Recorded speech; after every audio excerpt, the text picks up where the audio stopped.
علامہ ضیاء المصطفیٰ صاحب قبلہ مدد ذلہ العالی محدث کبیر نے فرمایا کہ نسیم سرکار کو خارج از اسلام نہیں کہیں گے، مگر انہوں نے جن کو اڑیسہ کا قاضی بنایا، جن کا نام مولانا غلام محمد حبیبی ہے، وہ کیا پڑھے لکھے ہیں خدا بہتر جانے، ان کا کہنا ہے کہ نسیم سرکار خارج از اسلام ہیں۔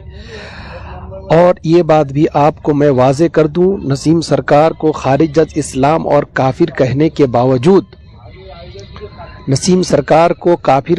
باوجود اپنی بیٹی کو جن کے یہاں نکاح دیے ہیں ان کے ساتھ رشتہ داری رکھنے والے سب نسیمیوں کے پروف کے ڈھیر ہیں، اور ساتھ ہی ساتھ بہت ساری ایسی دلیلیں ہیں جو نسیمیوں کے ساتھ اٹھنا بیٹھنا کھانا پینا غلام محمد حبیبی کا روز مرہ کا طریقہ ہے۔ روز مرہ یہ کام ان کے لیے باعث فخر ہے یا کیا نہیں معلوم، مگر یہ روز مرہ کا ان کا کام ہے ملنا جلنا۔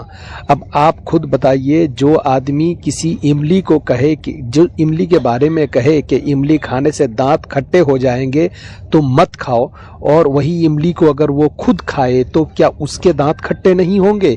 لہٰذا کسی مسلمان کو کافر کہنا گویا کہ پیارے آقا علیہ السلام کے فرمان کے مطابق وہ کفر لوٹ کر اسی پر آئے گا اور وہ خود کافر ہو جائے گا۔ آگے آئیے، آپ خود ہی علامہ صاحب کی بھی گفتگو سنیے اور غلام محمد حبیبی کی بھی گفتگو کی ریکارڈنگ دونوں کی آپ تمامی حضرات خود سنیے، اور اس ریکارڈ کو خوب شیئر کیجئے تاکہ عوام اہل سنت تک یہ تمام باتیں اور ان غلام محمد صاحب کی حقیقت پہنچ سکے۔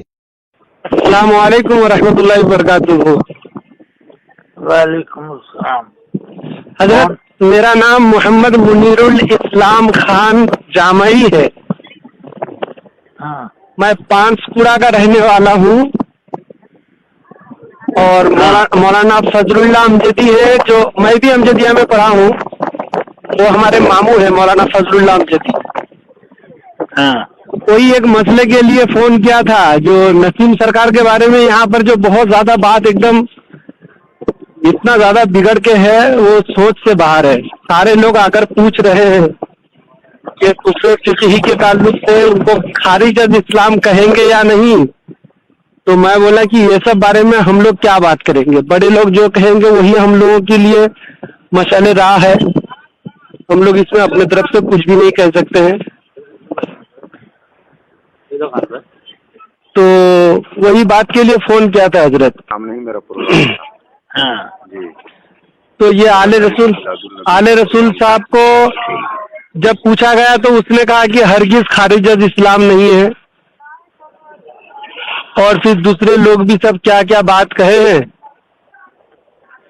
بھائی آل رسول کا کیا اعتبار، جی اسی نے تو سب کفر کے فتوے لگوائے لوگوں سے، جی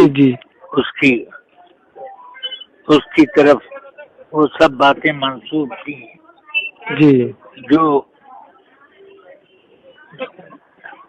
اور اس پر گواہیاں لیا کے کھڑی تھی، جی تو اس پر کفر کا فتویٰ، کفر فقہی کا فتویٰ لگا۔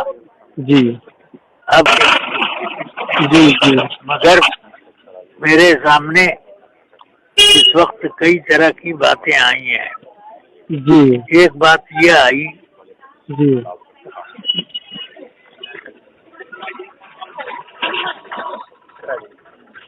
حضرت کہ انہوں نے کہا کہ یہ سب باتیں غلط ہیں۔ جی میں نے اپنا مسئلہ ان کے سپرد، غوث پاک کے سپرد کر دیا ہے۔ جی یہ نسیم صاحب کے بارے میں بتایا، اللہ بہتر جانے کہ میں نے اس پر سوال کیا کہ یہ بات ان کی زندگی میں کسی نے کیوں نہیں ہم لوگوں سے کہی۔ جی جب وہ انتقال کر گئے تب لوگ بول رہے ہیں زندگی میں کی ہوتی تو ان سے پوچھتے کہ یہ بات صحیح ہے کہ غلط ہے۔ جی حضرت تو اس کو خارج از اسلام کہیں گے؟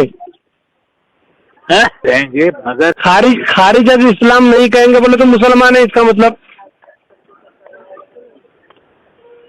ہاں بھائی تو